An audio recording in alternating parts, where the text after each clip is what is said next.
How excited are you about competing in this year's Senior Open Championship, having been brought up in this part of the world? Yeah, I lived here for many years, and you know, my school, I went to Strathallan School, which is down in Forgandenny there, just 5 miles away. So I know the area very well. We used to come up here as school kids and play the WE course just behind us there where the Tenty Village is. So yeah, this is home from home.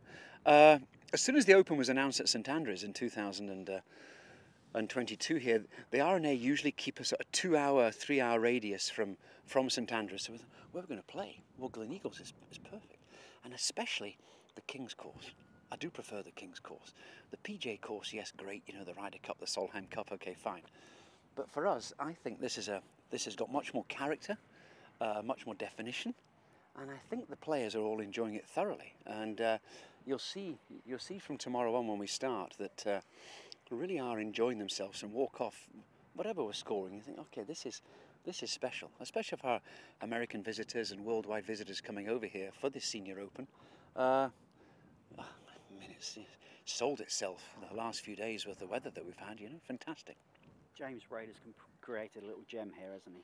He has indeed. Yeah, very much so. I mean, okay, it was 100 odd years ago, but still. Braid's best, he called this course, and he was very proud of it. And the land was perfect.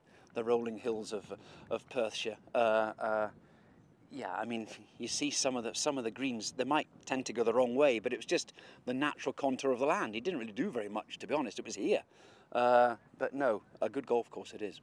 Why do you feel it stood the test of time?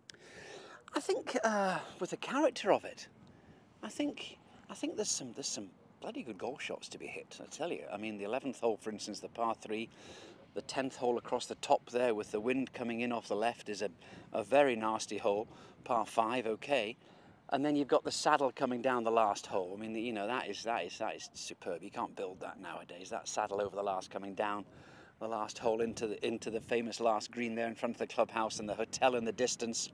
Yeah, it's got something, Gleneagles. Definitely has, yeah. Memories going back a few years from the Bell Scottish Open. Yes. What's your thoughts on that? It used to be a very, very well-supported event, the Bell Scottish Open. It was our second on the European Tour. It was second behind Wentworth as our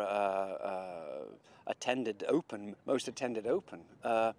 Especially when the Open itself was in England, this was the only chance to see the top European players.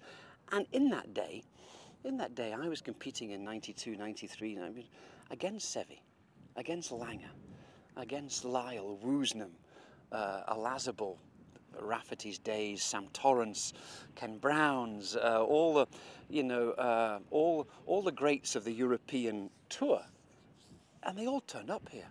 This has changed a little bit, and it's, you know, you don't get that in a regular European Tour event anymore, the DP World Tour event. So it's a shame in many ways, but this attracted everybody pre the Open, wherever the Open was. I think it's fantastic, and yeah, I mean, it has stood the test of time, and yeah, the winner here will be, yeah, well respected, but also to win at Gleneagles is special. Yeah, a thing I never did. I got close once, 1992. Pringle gave me a funny sweater, you know. They gave me a Saltar sweater to wear, and I thought, is this the right thing to do or not? And I thought, oh, bugger it, come on. So it was a bit of pressure on me. I went out and shot 65. It wasn't bad. Trouble is, Peter O'Malley shot 62, which was a hell of a score. And you might not find those type of scores here this week because of the bouncy nature of it. It's more difficult now. There's a couple of new tees, but that shows you what can be done here. And yeah, we look forward to it. How much do you thrive on competing with the names you mentioned before there? Do you still have that hunger to beat these guys? That's why I'm here. That's why I'm here, the hunger. Yeah. I wouldn't be here otherwise. I'd be on some beach. Fancy West Sands Beach. I do. St Andrews. A couple of dogs, a couple of Labradors, call them Chip and Putt. And walk on the West Sands Beach and say, this game of golf, you know? Get rid of this. I mean, I've done this a long time. And yes, I'd miss the competition more than I would anything else. The competition drives us. I think it's the same with Langer. He's out here, you wonder, you know, he's come a long way from his home in Florida to be here. But it's all about the challenge of the competition that drives us. Yes, the hotel's special, don't get me wrong, and it's a lovely spot. But why we're here is to contend, not to compete. There's 144 people competing. but contending, meaning top 10, top 5, giving a chance on Saturday night to win. That's why we're here. And that's why a number of us are here. Ernie, Retief, Darren, I mean, Jimenez, the list goes on and on and on. We're all here to contend, not just to compete. If it was competing, I think a number of us wouldn't be here. Contending, yes. Brilliant. Thanks, Colin.